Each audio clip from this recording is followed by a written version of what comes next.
네, 안녕하세요. 반갑습니다. 대출은 잘 사용하면 자산을 증식할 수 있는 무기가 되지만 또 잘못 사용하면 빚이 될 수도 있는 거잖아요. 그래서 이제 풀팩님 모시고 과연 지금 이 시점에서 대출을 어떻게 활용해서 부동산을 살 수 있을지 이야기 나눠보도록 하겠습니다. 풀팩님 안녕하세요. 네, 안녕하세요. 네. 반갑습니다. 네, 풀팩의 상급지로 가는 대출력의 저자 풀팩 강현옥 대표라고 합니다. 저는 전직 은행원 출신이고요. 여러분들에게 지금은 1, 2, 3, 금, 6 모든 이제 대출에 대해서 상담해드리고 그리고 여러 방송 통해서 여러분들 만나 뵙고 있습니다.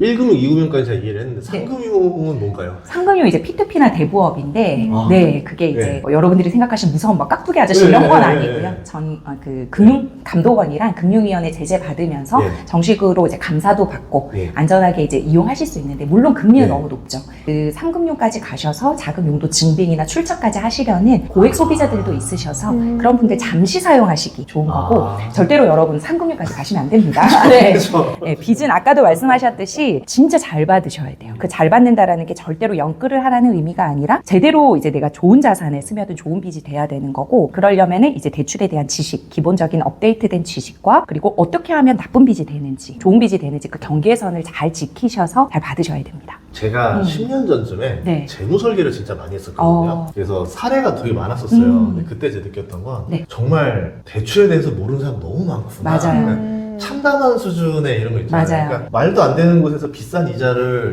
내고 있어서 이거 교체하는 법도 모르고 있고 대환이죠, 대환. 네, 대안도 모르고 그냥 이렇게 하는 너무 네. 많은 거예요. 그래서 그때 충격을 먹고 이제 그런 걸 많이 이제 했었는데 한 10년 지나고 나서 11년인가 그때쯤에도 비슷한 연끌 매수 사례 때 네. 이때도 또 참담한 결과를 또 봤거든요. 그렇죠. 그래서 사람들이 왜 이렇게 대출에 대해서 잘 모르는지, 왜 모르고 이렇게 실수를 많이 하는지 좀 궁금해요. 그러니까 대출에 대해서 일방적으로 부정적인 편견을 가지신 분들도 있고요. 너무 대출을 긍정적으로만 생각하시는 분들이 있는 것 같아요. 이거 두 개 다 저는 지양해야 된다고 생각을 하고, 부정적인 편견을 가지고 계신 분들은 상처가 있거나, 예를 들어 뭐 IMF 때 부모님이 어려운 걸 봤다거나, 또는 대출로 인해서 내 집이 뭐 경매에 넘어가 봤다거나 이런 식으로 해서 주변에 있는 분들이나 본인이 그러한 경험이 있으면 일반적으로 이제 그 대출에 대해서 폄훼하거나 부정적인 인식만 가지고 계시는 분들이 대부분인 것 같고요.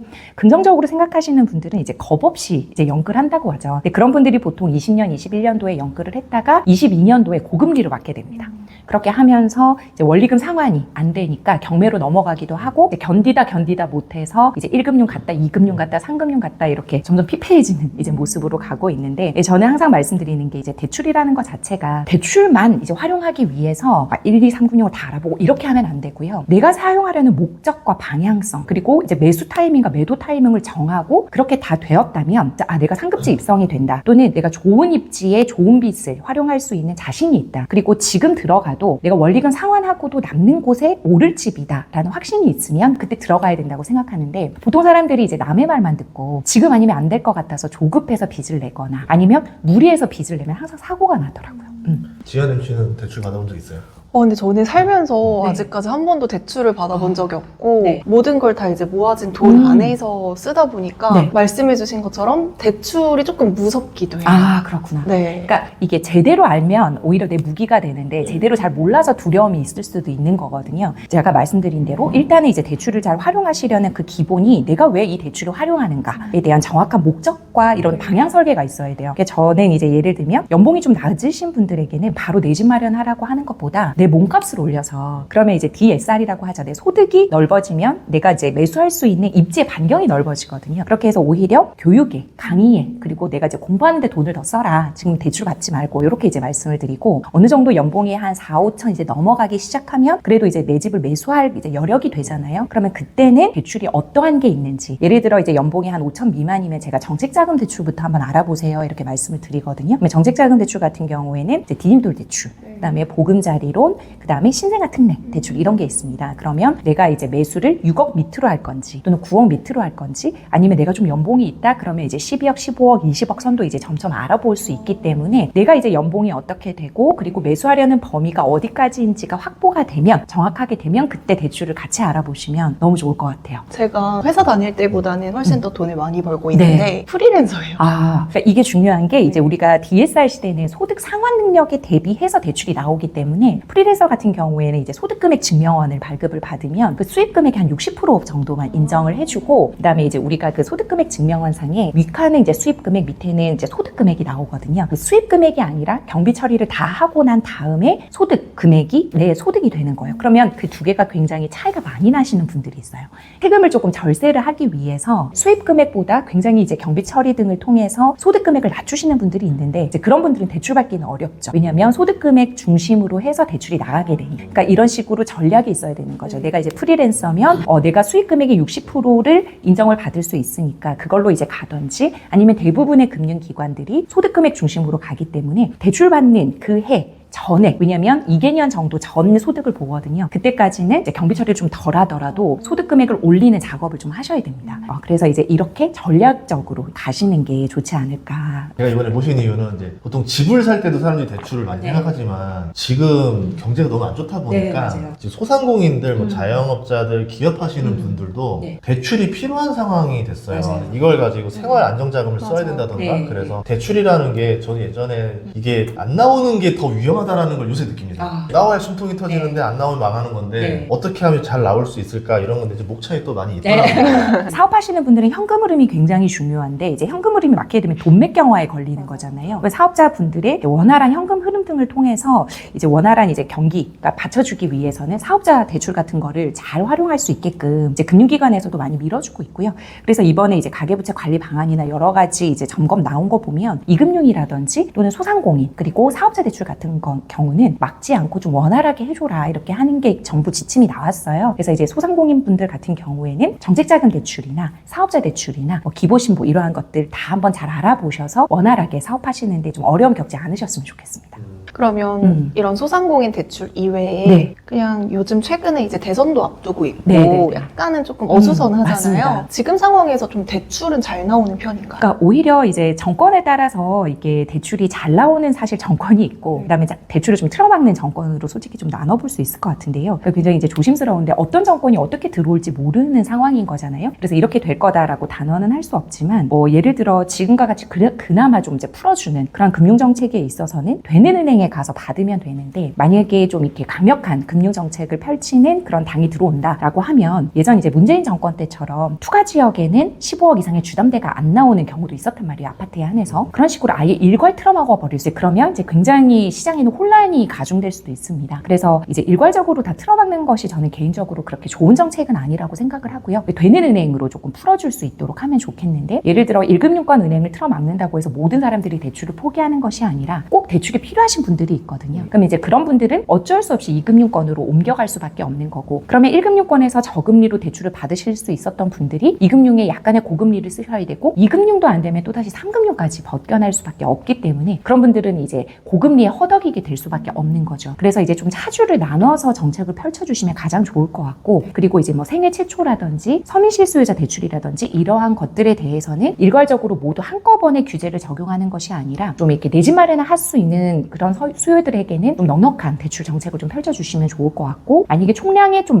낮춰야 된다라고 하면 다주택자들에 대한 대출들을 조금 이제 제한을 걸어주는 정도로 하시면 그래도 이제 시장 경제에 좀 원활하게 돌아가지 않을까. 그러니까 일방적으로 틀어막으면 항상 부작용이 있더라고요. 그래서 이제 좀 유두루 있는 그런 금융 정책이 오히려 좀 좋지 않을까, 저는 그렇게 생각을 합니다. 근데 작년에도 그러면 상반기는 좀 대출이 나오다가 하반기에 안 나오고 이게 좀 반복됐었잖아요. 올해도 좀 반복될 가능성이 있나요? 그러니까 지금 이제 가계부채 관리 방안 2월 27일에 나왔는데, 거기 보면 올해도 작년처럼 가계대출 총량 규제는 하겠다. 그래서 이제 뭐라고 했냐면 경상성장률 범위 내로 관리하겠다. 3.8% 정도로 관리하겠다라고 해서 올해도 작년처럼 그렇게 많은 양의 대출이 나갈 수 있는 환경은 아니에요. 근데 그러다 보니까 총량은 정해져 있는데 사람들이 그러면 빨리 가서 받는 사람이 임자이잖아요. 그러니까 이제 초반에 거의 대출 총량이 소진돼 버리고 하반기로 갈수록 이제 대출이 잘 안 나오고 애꿎은 서민 실수요자들이 피해를 입다 보니까 이제 하나 더 보완 정책으로 나온 게 뭐냐면 월별, 분기별로 은행에서 이 대출 관리를 하겠다. 그렇기 때문에 무조건 연초라고 잘 나오는 것도 아니고 연말로 갈수록 못 나오는 것도 아니게끔, 그래서 애꿎은 피해자들이 나타나지 않게끔 이렇게 이제 좀 방안을 세워놨어요. 그래서 이제 얼마 전에 4월 9일 날 또 이제 전 금융기관 이 책임자분들이 다 모이셔가지고 이제 1분기 3월까지 어떻게 대출이 나갔는지를 봤거든요. 봤더니 3월에 증가폭이 한 4천억 정도만 늘어나고 2월에는 4조 2천억 원 정도가 늘어났었는데 그 증가폭이 감소를 한 거예요. 그러니까 총량적으로 봤을 때는 아직까지 관리 가능한 방안이다라고 해서 이제 사람들이 그러면 안정적이냐 이렇게 물어봤더니 뭐라고 했냐면 이게 핵심인데요. 다시 토지거래 허가 구역이 묶이기 전에 움직인 수요들이 있었단 말이에요. 그때 이제 대출들이 좀 많이 일어났는데 그 수요는 통계에 빠졌다 이렇게 말을 했어요. 그러면 그때 주담대 승인 물량이 이제 4월이나 5월에 포함이 될 거거든요. 그럼 그걸 보고 선제적 대응을 하겠다고 했어요. 그러니까 그러면 만약 예를 들어서 생각보다 대출 총량이 너무 많이 나갔네 라고 하면 언제든지 대출 규제가 들어올 수 있다라는 시그널을 내비쳤거든요. 그래서 지금은 이제 대선 전이기도 하고 아직까지는 3월까지는 이제 어느 정도 안정이 되어 있었기 때문에 새로운 대출 규제 정책이나 금융 정책이 들어오지 않았지만 이 주담대 승인 물량에 따라서 더한 이제 규제라든지 아니면 금리를 높인다든지 총량을 줄인다든지 하는 다양한 방법들이 좀 들어올 수도 있다. 이렇게 좀 보여집니다. 네. 그럼 지금 시점, 그러니까 대선 전 지금 네. 시점에서는 대출을 받아서 집을 사는 게 유리한 거예요? 아니면 이후에 하는 게 더 유리한 거예요? 이것도 이제 좀 차주별로 나눠서 볼 수 있을 것 같은데요. 예를 들어서 나는 이제 대출이라는 레버리지를 활용을 해서 상급지로 입성을 하겠다라고 하는 내 집 마련 수요라든지 갈아타기 하시려는 수요들은 스트레스 DSR 3단계 즉 7월이 도입되기 전에 움직이시는 게 확실히 유리합니다. 왜냐하면 이제 지금은 규제 지역에서 LTV 50%, 비규제 지역에서는 70%인데 규제 지역이 지금 강남 상부나 용산만 묶여 있잖아요. 근데 지금 이번에 가계부채 관리 방안에서 이 규제 지역뿐만 아니라 풍선 효과를 받는 그 곳도 주담대 승인 물량을 같이 보겠다고 했거든요. 그럼 그거는 언제든지 그 지역도 규제 지역으로 묶거나 아니면 대출 한도를 줄일 수 있다라는 시그널로 보여지기 때문에 그 지역으로 가시려는 분들은 확실히 지금이 대출이 제일 잘 나오실 겁니다. 그래서 내가 어느 지역에서 어떻게 내 집 마련을 하고 갈아타기를 할지에 따라서 달리 좀 보셔야 될 것 같아요. 금융기관에서도 우려하는 그러한 이제 주거 선호 지역이라고 표현을 하셨거든요. 거기로 이제 움직이시려는 분들은 스트레스 DSR 3단계 때문에 몇 천만 원 낮게 나오기 전에 움직이시는 게 확실히 지금 대출 한도가 많이 나오실 거고, 만약에 내가 거기가 아니고 지방이다 라고 하시는 분들은 지방은 언제든지 인센티브를 주겠다고 지금 말씀을 하셨거든요. 그러니까 그렇게 급하게 움직이실 거는 아니지 않나. 그래서 이제 상급지 입성과 그리고 지방은 조금 분리해서 좀 대출 전략을 펼치시는 게 좋을 것 같습니다. 그럼 네. 무주택자들은? 무주택자들도 마찬가지로 지금 이제 다주택자들도 LTV 30%, 비규제에는 LTV 60%까지 나오고 있는데 무주택자 같은 경우에는 제가 아까 말씀드린 대로 일반적으로 규제 지역에서 집을 살지, 그러니까 비규제에서 살지, 서민 실수요자 요건으로 살지, 생애 최초로 살지, 정식자금 대출로 살지, 이게 되게 세부적으로 좀 보셔야 돼요. 그래서 아까 말씀드린 정식자금 대출은 9억 원 이하, 그리고 보통은 이제 6억 원 이하고 신생아 특례만 9억 원 이하인데 거기에 있는 분들이 비규제 지역이나 지방에서 이제 내가 대출을 활용하겠다라고 하시는 분들은 그렇게 조급할 필요는 없으실 것 같고, 말씀드린 대로 나는 규제 지역에서 지금 상급지를 입성을 해야 되는데 LTV 50%까지 열려 있을 때 가야 된다라고 하면 지금 움직이시는 게 확실히 대출 받기가 7월보다는 훨씬 유리하실 거예요. 그럼 네. 규제 지역에서 약간 애매한 데 있잖아요. 살짝 밖에 뭐 판교? 규제 지역은 사실 강남 네. 3구랑 네. 용산 지역이 지금 규제 그쵸. 지역이에요. 그 정도는 규제가 아니네요. 판교 정도만 돼도 판교 여전히 비규제죠. 지금 과천도 비규제고, 그 다음에 이제 빅4라고 하잖아요. 네. 뭐 과천, 성남, 분당, 네. 하남 이런 데도 사실은 굉장히 좋은 구역인데 네. 주거 선호 지역, 네. 누구나 이제 가고 싶어하는 그런 곳이라든지 서울 내 비규제 지역도 사실 아까 말씀드린 이제 풍선 효과 받는 곳들, 뭐 동작구 또는 강동구, 그다음에 영등포, 여의도 뭐 이런 식으로도 사람들이 누구나 가고 싶어하는 수요가 있는 곳은 지금 움직이시는 게 좋지 않을까. 네. 왜냐하면 거래량이 많이 동반된 곳을 보겠다고 했기 때문에 지금 그쪽도 거래량 많이 움직였거든요. 네. 예를 들면 과천이 조금 많이 움직였어요. 그래서 이제 과천 같은 경우에는 지금 빨리 네, 하시는 게 좋지 않을까. 이게 규제, 비규제, 그 다음에 대출을 조이느냐 풀리느냐, 네. 이것도 중요하지만 또 우리는 대출 금리도 굉장히 중요하잖아요. 맞습니다. 네. 최근에 한국은행에서 5월 금리는 이제 좀 동결했죠. 이번에는 동결하고 네. 5월에는 약간 내릴 수도 있겠다 이런 네, 발언을 그런 시그널을 했잖아요. 좀 비쳤죠. 네. 그러면 앞으로 대출 금리도 같이 내려가면 네. 조금 숨통이 트일 수 있을까요? 그러니까 이제 이게 우리가 지금 스트레스 DSR이라는 개념을 먼저 좀 짚고 넘어가면, 스트레스 DSR이라는 것 자체가 총부채 원리금 상환 비율인 DSR에서 가산금리인 스트레스 금리를 부여해서 최종적으로는 대출 한도를 낮추겠다라는 거거든요. 그러니까 이제 차주가 부담이 느껴지면 이게 한도에서 불리하다고 이제 생각을 쉽게 하시면 되는데, 예를 들어서 내가 4%의 대출 금리를 내면 되는데 이 실질 금리가 오르는 건 아니고요. 이 스트레스 금리가 수도권엔 지금 1.2%가 붙어요. 그러면 대출 한도 계산을 할 때는 이 차주가 5.2%의 대출을 받는다 받는다고 생각을 하고 대출 한도를 낮춰서 4%로 대출 실행을 해주는 그런 구조예요. 근데 문제는 이 수도권에서 이제는 1.2가 아니라 최하 1.5에서 3%까지도 붙는다고 했거든요. 그러면 지금 이제 기준금리, 변동금리가 내려온다 하더라도 거기서 대출의 이 금리가, 스트레스 금리가 얼마나 붙을지에 따라서 대출 한도가 달라지는 거기 때문에 지금 내가 한도만을 보고 변동금리로 하기에는 내 대출 한도에서 많이 안 나오실 가능성이 커요. 왜냐하면 이 스트레스 DSR 자체가 변동금리에 붙는 거기 때문에. 그래서 변동금리가 사실은 금리가 많이 내려가고는 있지만 그렇다고 해서 사실 주택담보대출 금리가 예전처럼 3%대 초반까지 지금 내려가 있는 상황이 아니거든요. 왜냐하면 신용대출이 오히려 지금 역전현상이 벌어져서 3%대로 찍히고 있는데 주택담보대출 같은 경우에는 우대금리를 받아야 3%대로 이제 많이 내려가고 있고 여전히 4%대 초반으로 많이 평균금리가 형성이 되고 있기 때문에 그 이유는 이제 총량 규제에 묶여 있기 때문이죠. 그래서 대출 금리를 많이 낮추면 신규 차주도 유입이 되고 대출 총량이 늘어나는 효과가 있기 때문에 대출 금리를 팍팍팍 낮추지 못하는 상황이거든요. 그래서 이제 뭐 사업자 대출이라든지 또는 신용대출 같이 좀 그나마 대출 총량을 적게 차지하는 그런 대출에 대해서는 변동금리가 많고 거기에 따라서는 변동금리가 이제 기준금리 인하에 따라서 같이 3%대로 가져가고 있지만 주택담보대출이 총량에 막혀 있기 때문에 바로바로 우리가 원하는 대로 3%대 초반을 빨리 찍을 것 같지는 않아요. 그래서 지금 내가 어떠한 대출을 어떻게 받을지 종류에 따라서 좀 달리 보셔야 되고 개인이 DSR 들어가고 그다음에 스트레스 DSR 계산을 할 때는 금리만 보지 마시고 한도도 같이 보셔라.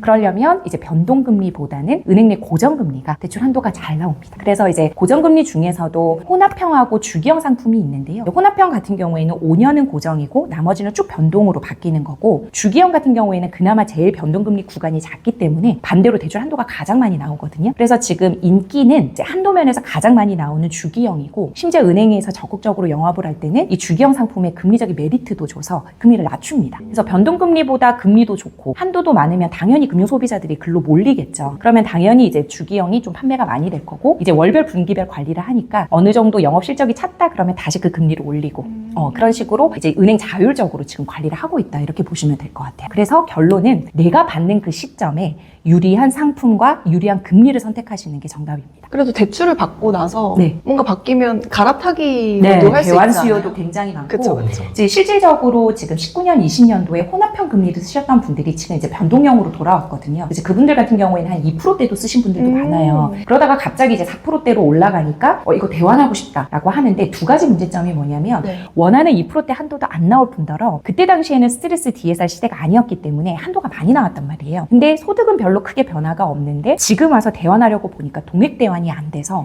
어느 정도 상환을 해야 되거나 내가 원하는 한도가 안 나와서 대환을 못 하시는 분들도 많아요. 그래서 항상 대출 대환을 할 때는 금리만 보지 마시고 한도도 같이 이제 체크를 하셔야 된다. 왜냐면 지금은 스트레스 DSR 시대고 한도를 점점 낮춰주고 있기 때문에 그래서 그게 중요한 것 같아요. 대출 받는 사람들이 느끼는 그 금리에 따라서 네. 그냥 빚내서 집을 사보자 라는 사람도 있을 거고 이제 빚내면 안 되겠다 이렇게 네, 좀 네. 공포를 느끼는 그 선이 있을 거 아니에요. 선이 이제 정확하게 정해져 네. 있지는 않은데 심리적으로 어느 선쯤 보통 3%대 되면 많이 움직이셨던 것 같아요. 그러니까 4%대 초반이니까 조금 이제 움직이시는 그게 나오고 이제 20년, 21년도쯤 보면 2%대 후반인 3%대 거의 좀 많이 받으셨거든요. 그때 굉장히 불장이었잖아요. 즉 그때랑 지금이랑 사실 소득 차이가 그렇게 크지는 않는데 근데 사람들이 이제 3%대로 받게 되면 그나마 좀 금리적인 부담이 덜하다라고 해서 좀 투자를 해볼까 이렇게 하면서 요즘에 뭐 건물 투자, 비주택 투자들도 이제 늘어나는 이유가 그러한 이제 비주택 투자는 레버리지가 생명이거든요. 그럼 레버리지를 끌었을 때 한 3%대 대출을 받을 수 있다라고 하면 이제 움직여 볼 수 있는 그런 느낌이 드는 거죠. 물론 그게 이제 소득 범위 내에 따라서 나는 3%를 받아도 부담스러워 하는 사람이 있을 거고 소득이 좀 높다. 그리고 사업소득도 좀 많이 들어온다라고 하면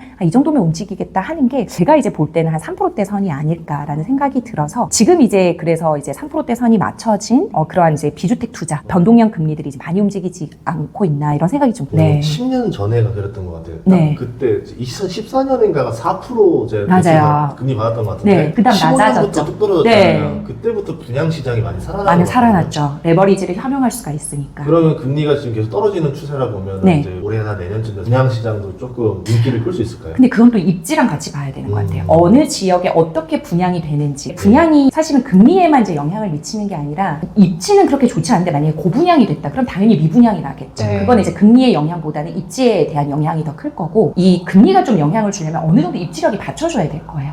그러면 사람들이 수요가 이제 탄탄한 곳에는 금리가 좀 있으면 괜찮으면 그래도 대출 받고 한번 해볼까 잔금 해볼까 이런 수요가 있을 수 있기 때문에 전반적으로 이제 그 입지와 여러 가지 상황을 같이 보면서 좀 판단해야 되지 않을까 그렇게 생각이 들어요. 네. 지금 말씀 들어보니까 이제 상반기에 좀 움직일 사람들은 상급지를 빨리 가야 되고 네. 좀 얘기하는 거 보면은 생각해보니까는 우리가 지금 불확실성이 많잖아요. 네. 집값이 올해나 내년에 오를지 안 오를지도 잘 모르겠고 네. 뭐 지금 분위기 보니까 뭐 세종시 간다 안 간다도 모르겠고 대선 결과가 어떻게 될지도 모르는 네. 이런 상황인데 네. 하반기에는 좀 뭔가 위험한 요소, 불확실한 요소 어떤 것들 때문에 이러시는지 궁금하거든요. 지금 이제 상반기에 제가 빨리 움직이라고 하는 그런 수요는 이미 공부가 되어 있는 갈아타기라든지 다주택자 분들은 한두 번 이제 집을 구매해보거나 이제 공부를 하신 분들이 아니기 때문에 이미 대출을 어떻게 활용해야 되고 어느 정도의 입지가 어느 정도의 선에서 내가 매수 가격이 합리적인지를 이미 알고 계세요. 이제 그런 분들 같은 경우에는 망설이지 마시고 똘똘한 한 채로 간다든지 여러 가지 포지션을 빨리 정하셔서 움직이셔서 대출 총량까지 잡아두라는 의미고 지금 내가 아직 공부가 안 됐는데 입지력이 제대로 안 됐는데 나중에 정권 바뀌면 대출 안 나오는 거 아니야? 이렇게는 이제 움직이지 않았으면 좋겠어요. 항상 이제 내가 공부하고 내가 내 집 마련할 때는 뭔가 나를 시장이 안 도와주는 것 같고 뭔가 조급함이 일어날 수밖에 없는데 저는 항상 이제 개인적으로 생각하기는 내가 어느 정도 부자 그릇이 되면 그에 맞는 집이 담긴다고 생각을 하거든요. 그렇기 때문에 이제 조바심을 갖지 마시고 오히려 나에게 맞는 집은 꼭 기다리고 있어. 한 군데는 꼭 반드시 이제 기다리고 있고 거기는 문이 열릴 거야라는 긍정적인 마인드로 오히려 지금 이제 차분하게 공부를 좀 더 하시고 입지에 대해서 공부하고 손품 팔품 등을 통해서 이거는 지금 안 사면 안 되겠다라는 확신이 들 때가 있거든요. 그럴 때가 진짜 내 집 마련을 잘하는 때예요. 뭔가 들어보면 이건 아닌 것 같고 여기 아닌 거 그러면 그때는 아직 내 집 마련의 타이밍이 저는 아니라고 보거든요.